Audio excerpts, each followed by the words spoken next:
జగన్మోహన్ రెడ్డి చెప్పిన ప్రతి వాగ్దానాన్ని నెరవేర్చాడు. ప్రతి కుటుంబంలో ఎంతమంది ఉంటే అంతమందికి వెల్ఫేర్ స్కీమ్స్ ఇవ్వటమే కాకుండా వారికి ఆరోగ్యం గురించి ఆరోగ్య సురక్ష ఇవ్వటం జరిగింది.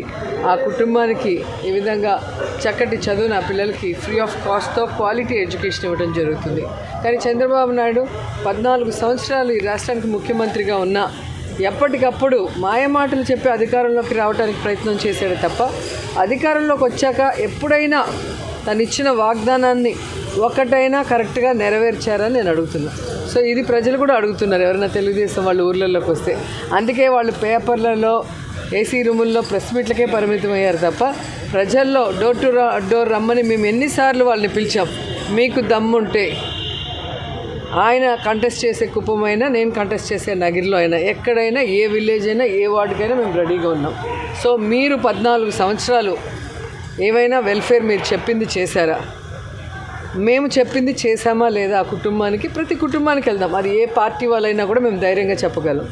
మేము వాళ్ళలాగా జన్మభూమి కౌంటీలు పెట్టి అందరినీ అమర్చలేదు.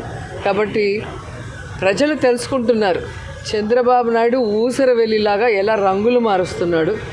ఎప్పటికప్పుడు కాంగ్రెస్తో ఒకసారి, బీజేపీతో ఒకసారి, మళ్ళీ కాంగ్రెస్తో ఒకసారి, మళ్ళీ బీజేపీతో ఒకసారి అని సిగ్గు లేకుండా తాను అధికారంలో రావాలన్న తాపత్రయంతో, అధికార కాంక్షతో ఎంత దిగజారిపోతున్నాడో అందరూ గమనిస్తున్నారు.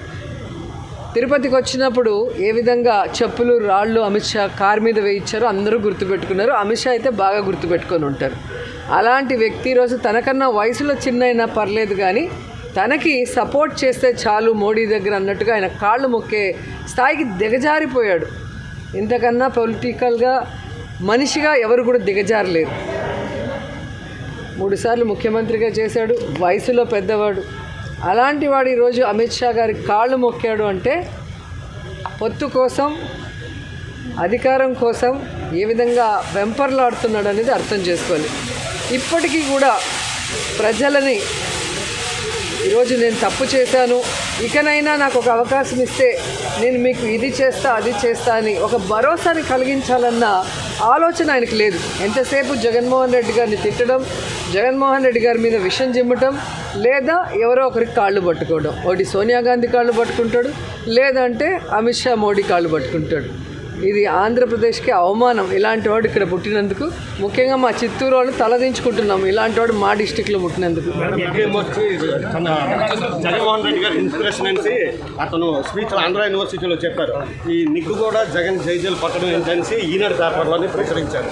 నిగ్గు 80 దేశాల్లోని అందరికి ఇన్స్పిరేషన్ స్టూడెంట్స్. ఈరోజు ఈనాడు, ఆంధ్రజ్యోతి చంద్రబాబు నాయుడిని ఎలాగైనా పైకి లేపాలని జాకీలు పెట్టి తిప్పుతోంది. జాకీలు ఇరిగిపోతున్నాయి తప్ప చంద్రబాబు నాయుడు, లోకేష్ లేకట్లేదు.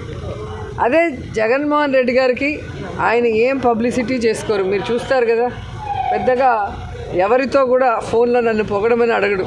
చంద్రబాబు నాయుడు ఎలా పొగిడించుకుంటారో మీరే చూశారు. అలాంటి జగను ఎప్పుడు చెప్తూ ఉంటారు, మనం మాట్లాడకూడదు, మన పని మాట్లాడాలి అని అనేక సందర్భాల్లో ఆయన చెప్పడం మీరు గమనించుంటారు. సో ఆయన చేసే ఈ సుపరిపాలన కానీ, ఆయన తీసుకొచ్చిన రిఫార్మ్స్ కానీ, ఆయన చేస్తున్న డెవలప్మెంట్ కానీ, ఆయన చేస్తున్న ప్రతి ఒక్క విషయాన్ని ఈ దేశంలో ఉన్న పొలిటీషియన్స్ అందరూ చూస్తున్నారు, అప్రిషియేట్ చేస్తున్నారు. వాళ్ళు దాన్ని ఇన్స్పిరేషన్గా తీసుకొని ఫాలో కూడా చేస్తున్నారు చాలా స్టేట్స్లో. సో అలాంటప్పుడు మరి ఆంధ్రజ్యోతికి, ఈనాడుకి కడుపు మంట. అందుకే జగన్ గారు అసెంబ్లీలో చెప్పారు, వీళ్ళకి యునోవా అని పంపించండి ప్యాకెట్స్ అని. సో వాళ్ళకి ఎంత తాగినా కూడా ఆ కడుపు మంట చల్లారట్లేదు.